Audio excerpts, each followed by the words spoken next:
and welcome to Kenpo Conversations with Professor Scott Higgins, my dear husband. And we are actually, right now, we are in Kings Canyon. And as you can see in the background here, we have those big rocks and mountains. And we have the campfire going here. And a little smoke here in front of the camera. So, Scott, tell me about when you first stepped into Ed Parker's studio. What was your experience? Oh, let's see. Yeah, I separated from the military and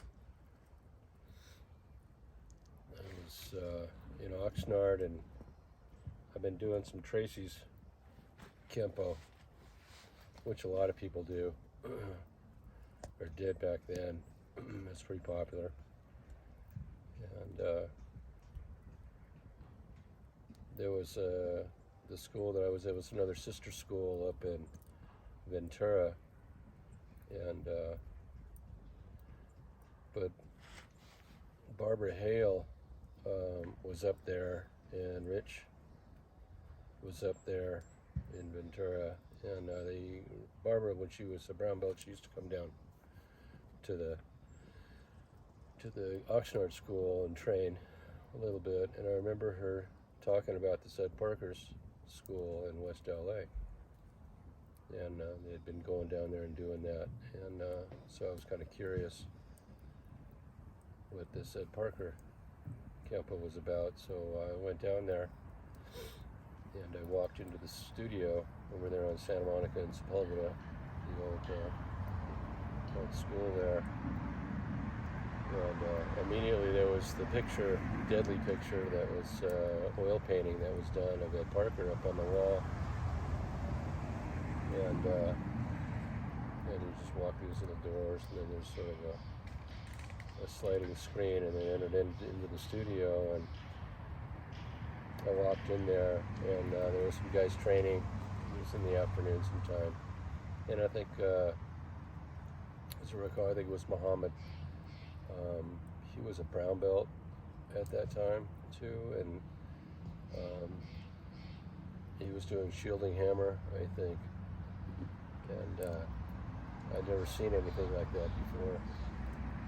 But it was an old dojo. I'd been there a long time, and it had that smell of sweat, and you get on the mat, and there's blood stains, and it's been used. There was one bag on one metal post, but yeah, you could tell, and you just got that feeling. A lot of men have been through there, and a lot of history, and but this is where it was a real dojo. So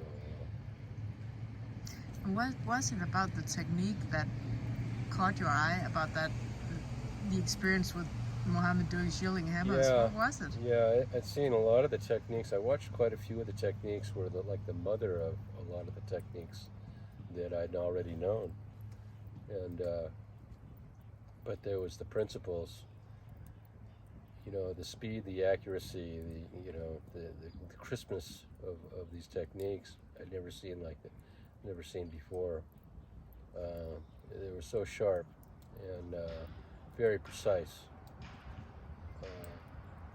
and I'd never seen that before in any other style that I'd studied before, and that was I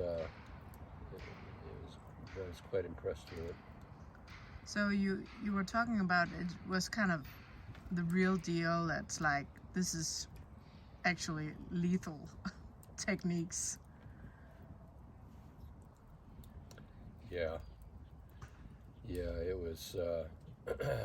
You could clearly, without question, you could see how dangerous this stuff was. The speed at which these guys were moving and the power that they were exhibiting you could feel it from afar. It was really, really amazing, but no one was getting hurt.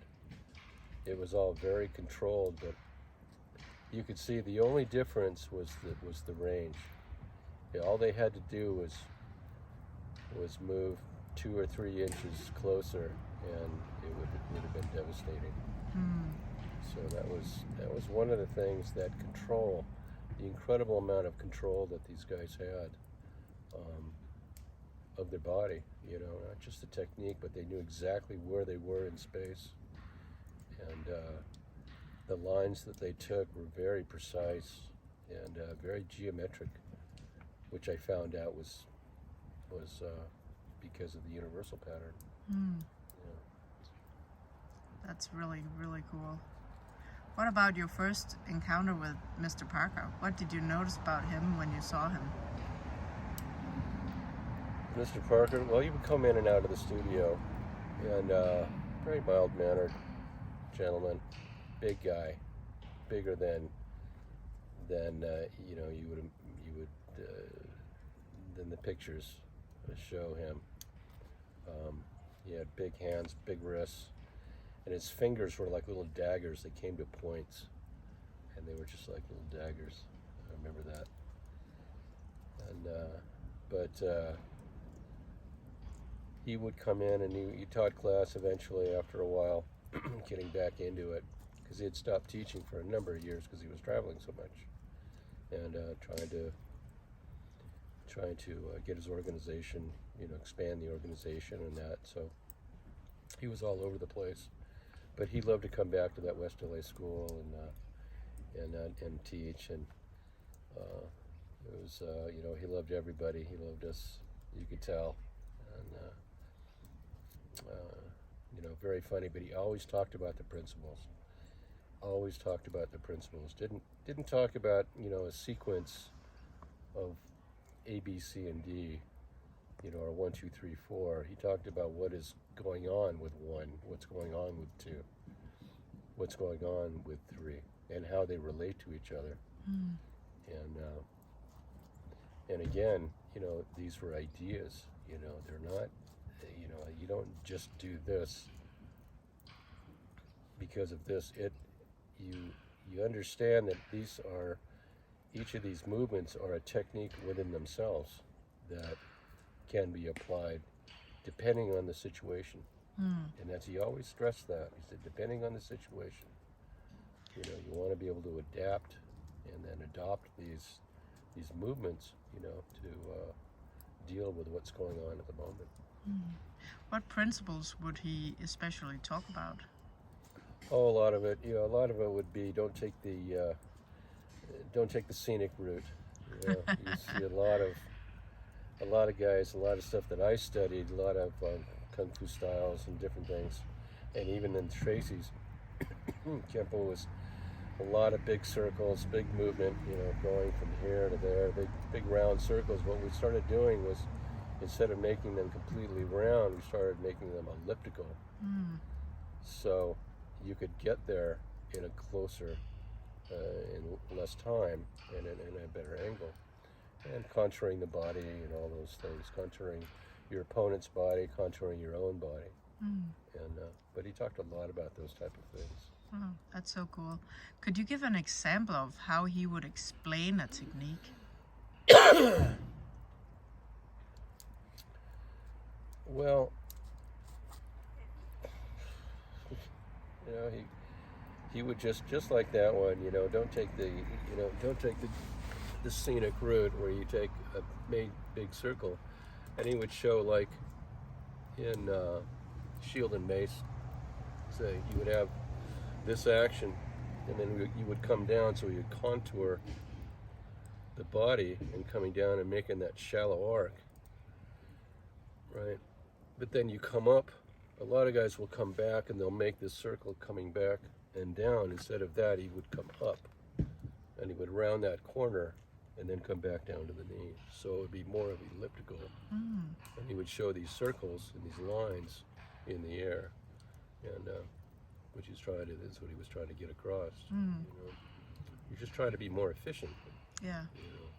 So that's very cool. Well, thank you so much. We will be back with more Kenpo Conversations with Professor Scott Higgins. Thank you for listening. Aloha.